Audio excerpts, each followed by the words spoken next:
If you had to pick just one muscle that, when developed properly, has the biggest visual impact on your overall appearance, what muscle would you pick?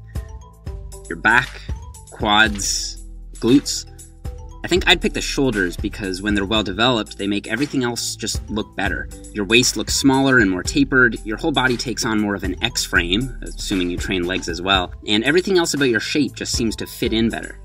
So if your goal is to maximize the development of the shoulders, it's important to first consider their anatomy. The deltoid muscle is composed of 3 sets of distinct fibers. The anterior, or front deltoid, originates on the clavicle, or collarbone, and inserts on the humerus bone of the upper arm. The lateral, or side deltoid, originates on the top of the scapula, or shoulder blade, also inserting on the humerus, and the posterior, or rear deltoid, inserts a little further back on the scapula, still inserting on the humerus. Because the main shoulder joint is a ball and socket joint, it has a very high degree of freedom, meaning the muscles that act on it can perform a bunch of different functions. But for this video, we're going to focus on the primary joint actions. The anterior delt's primary function is shoulder flexion, or raising your arm up like in a front raise. The lateral delt performs primarily abduction, or lifting your arm out to the side like in a lateral raise. And the rear delt performs primarily horizontal shoulder abduction, or moving your arms apart horizontally like in a bent over reverse fly. And while this video will focus primarily on the deltoid muscle, it's worth mentioning that the shoulder joint is also acted on by 4 muscles of the rotator cuff, which primarily act as shoulder stabilizers and internal and external rotators. So while they may not contribute much to the appearance of shoulder size and aesthetics, keeping the rotator cuff muscles strong can help promote training longevity. Simply adding internal and external cable rotations at the beginning of your workout is one way to improve the health of the shoulder joint. Multiple lines of research indicate that the deltoid is nearly a dead-even 50-50 split of type 1, or slow twitch, and type 2, or fast twitch muscle fibers, which implies that, as usual, using a combination of high reps and low reps is the best way to optimize total muscle development. I think that a cornerstone exercise for any shoulder-focused routine is a press. According to American strength training coach and author Mark Rippetoe, the press is the most useful upper body exercise for sports conditioning. And if I could use only one exercise to build the shoulders, it'd probably be some sort of press. A 2010 study by Krebs et al. Found that a flat, or 0-degree incline led to the worst anterior delt EMG activity when compared with the 28, 44, and 56-degree incline, each of which showed similar activation levels, although there was a trend for more activation with more incline. And this is in line with previous research from Barnett et al. Showing that more shoulder activation was achieved with higher inclines in a later 2015 paper by Lauve et al. Based on this data as a whole, it appears that inclines between 28 to 90 degrees all activate the front deltoid to a large degree, but it can't be said that one angle is significantly better than the others. However, on my analysis, the trend seems to suggest that, all else equal, more incline equals more delt involvement.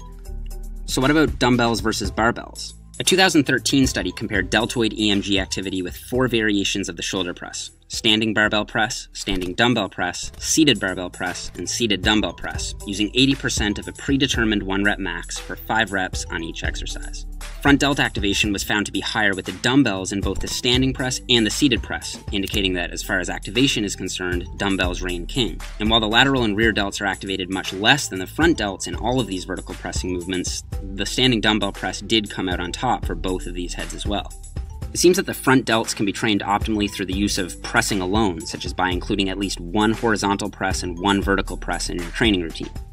And front raises don't seem to be of much utility here, since not only are they often redundant, they also just aren't as good at activating the front delts as dumbbell shoulder presses, at least according to Sweeney 2014, which showed front raises to elicit only 57% activation relative to maximum voluntary contraction versus the 74% seen with dumbbell shoulder presses. Scientific fitness author Michael Gundel cited bodybuilders on average as having 5 times the front delt development of normal untrained folks, but only 3 times the side delts, and only 10 to 15% more rear delt size. This indicates that there's the most room for improvement with side and rear delt components. Compared to the front delts, the side delts are activated much less in pressing movements. One 2013 paper showed the side delts to exhibit only about 20% muscle activity in the Smith machine shoulder press, compared to about 70% for the front delts. A later 2014 paper found the same basic result. The shoulder press was better at activating the front delts than the side delt. However, using dumbbells instead of the Smith machine seemed to get the side delts more involved, an effect that can probably be attributed to a stabilizing role of the side delts missing with use of the Smith machine. So while using a free weight press can lead to more side delt activation relative to a Smith machine press, it still isn't able to isolate them from the front delt and really develop that X-frame appearance. For this, I think exercises that train shoulder abduction directly are needed. That 2013 study by Button et al. Found the top 3 heavy hitters for lateral delts to be the dumbbell lateral raise, cable lateral raise, and reverse pec deck. Biomechanically speaking, internal rotation of the shoulder should lead to more lateral delt involvement on lateral raises because of fiber orientation and line of pull, a contention supported by Boheck, Behrens, and Buskey's EMG data. However, many experts suggest that internally rotating or pointing the pinkies up increases shoulder impingement and injury risk. So if you want to play it safe or have a history of shoulder problems, the slight increase in activation from this pinkies up cue may not be worth the potential risk it presents. But as a single example, I've been using this cue for 11 years now and haven't run into any issues personally. Stopping the raise at or just below shoulder height and keeping the scapula retracted seems to be protective in my experience. One potential benefit of using cables over dumbbells is the more constant resistance curve. Dumbbells reach peak torque at the top end of the range of motion, and virtually no tension is on the delt at the bottom of the range. Using cables ensures tension throughout the entire range of motion, and since some research shows that leaning away into the direction of the raise takes emphasis away from the supraspinatus and places it onto the side delt, my favorite variation currently is the lean away between the legs cable lateral raise. Another effective exercise for side delt stimulation is the upright row. A 2013 study by McAllister et al. Compared 3 different grip widths and found that a wide grip led to greater side delt EMG activity than a close or shoulder width grip. And for what it's worth, the wider grip also led to more rear delt and trap activation as well. However, since improper technique on an upright row has been linked to shoulder impingement, the authors of this study recommend keeping elbow elevation below shoulder height to minimize injury risk. I personally find that using a rope allows for more freedom at the shoulder joint and a more comfortable end position. I also cue myself to pull the rope apart as I row, which, in my experience, turns on the side delts more than simply rowing straight up. And finally, that brings us to the oft-neglected rear delts, a muscle important not only for a balanced-looking posterior, but also for postural and shoulder health generally. Button et al. Found that the rear delts were nearly silent in shoulder presses, and other data suggests they barely contract in the bench press, push-up, and other pressing movements, and according to EMG expert Brett Contreras, quote, isolation exercises for the rear delts kick the shit out of compound movements.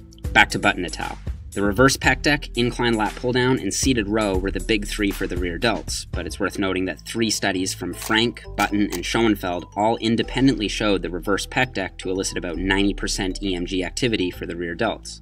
Interestingly, a 2013 study by Schoenfeld et al. Found that a neutral, or palms facing each other hand position, increased mean activity of the rear delts. However, co-author Brett Contreras later commented that some subjects saw greater activation with the pronated, or palms down grip, implying that you should play around with both and see what hand position feels best for you and your rear delts. And while data is limited, it's likely that other similar horizontal abduction-based exercises like reverse flies and reverse cable crossovers would also highly recruit the rear delts. Exercises like rows are also effective, but since the traps can take over, including isolation movements on days you train shoulders or back is the best way to optimize their development. Volume expert Dr. Mike Isertel suggests that front delt isolation work isn't required to make progress since horizontal and incline or vertical pressing is sufficient. For both side and rear delts, 8 weekly sets of isolation work per week stands as a minimum for progress, with double that, or 16 to 22 weekly sets, being a pretty optimal place for progress for most intermediate to advanced trainees. Just keep in mind the caveat that many, quote, isolation exercises target both the side and rear delts and would count as a set for both under this scheme.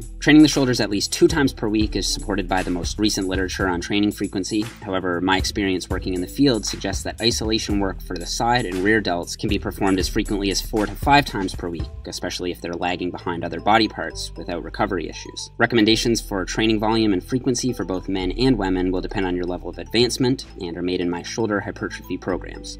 So, if you take these training principles and apply them to an already sound fundamental training philosophy centered around consistency and progressive overload, a pair of 3D delts are there for you, waiting to be built. What's going on, everyone? So don't click out of the video just yet. I have a few important things I want to touch on. First is that I released my shoulder hypertrophy program for both men and women on my website today. And the main difference between the two is that the women's program has less of an emphasis on the traps, whereas the men's program has some carryover in the exercise selection between the traps and the shoulders. And that's just based on the fact that, in my experience, women tend not to want to build their traps as much as the delts. And the other differences are basically just physiological ones that I touched on in my Sex Differences Science Explained video. And if you're familiar familiar with my body part specialization programs, then you know that these are better thought of as training manuals and not just training programs. So this really has everything you could ever want to know about the shoulders in one place. It does have a complete 8-week training program, but also all of the scientific information to do with periodization, progression schemes. Every exercise that's included in the program is given a full defense for why it's there, complete with all the scientific references. So you can get that for $19.99 on my website for the first week of launch, and then after that it'll go up to $24.99. And also guys, I did release a footnote to this video that explores some topics that I just didn't have the chance to in this one. It digs a little bit deeper, and I'd really appreciate your guys' participation on that video. Please go check that one out. And until next time, thank you guys so much for watching, and I'll see you in the next one.